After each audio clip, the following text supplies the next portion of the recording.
रमन की समाधि समझने जैसी। ये सूत्र तुम्हें समझ में आ सकेगा।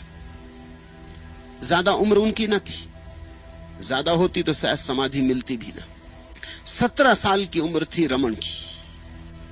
परिवार में किसी की मृत्यु हो गई। रमन ने मृत्यु को घटते देखा। अभी अभी था यह आदमी, अभी अभी नहीं हो गया। कारो पीरो काहू द्वार जातो न पेखी, और न देखा काला न पीला, न किसी को देखा आते न किसी को देखा जाते। सब वैसे ही का वैसा था। नाक मुंह आंख कान सब वैसे, हाथ पैर सब वैसे। एक क्षण पहले ये था और एक क्षण बाद न रहा। हुआ क्या? कौन चला गया? कहां चला गया? कहां से आया था? रमन को एक बात सूझी।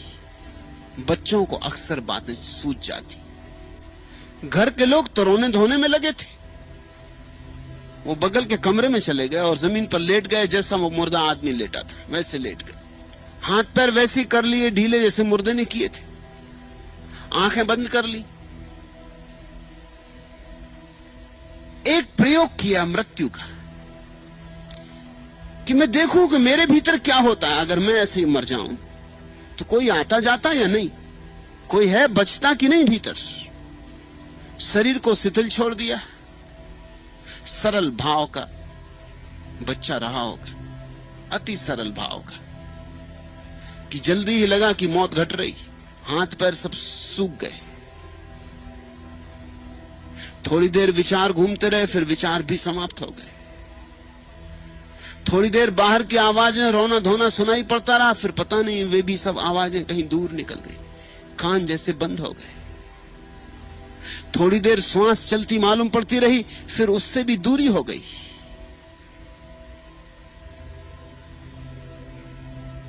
मृत्यु जैसे घटी। और जब घंटे भर बाद रमन ने आंखें खोली तो वो दूसरे ही व्यक्ति थे। चमत्कार हो गए।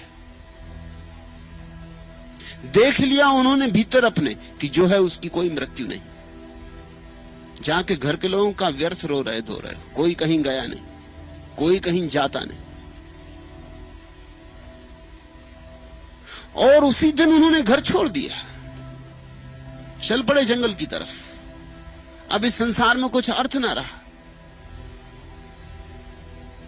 सारे अर्थों का अर्थ तो भीतर मिल गया। संपदा तो मिल गई, अब क्या तलाश करनी?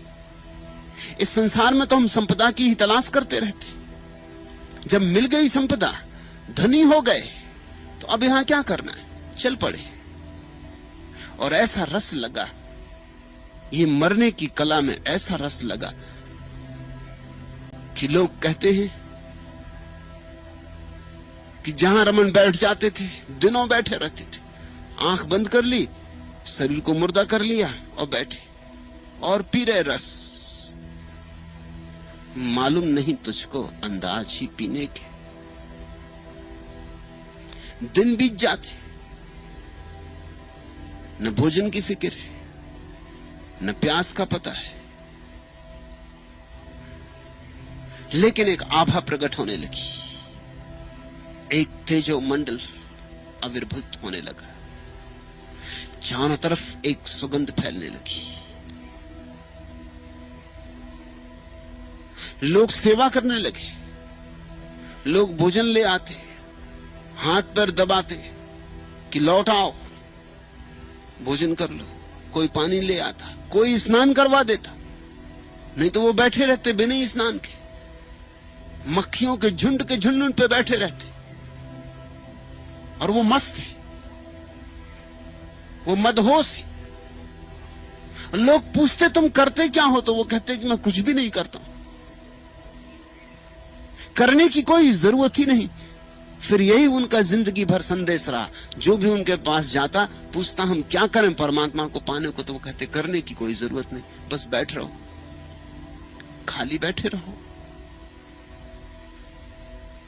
खाली बैठे बैठे बैठे एक दिन ऐसा सुर बंध जाएगा कि जो भीतर है उसकी प्रतीति होने लगेगी। बाहर से मन मुड़ जाएगा, भीतर का अनुभव होने लगेगा।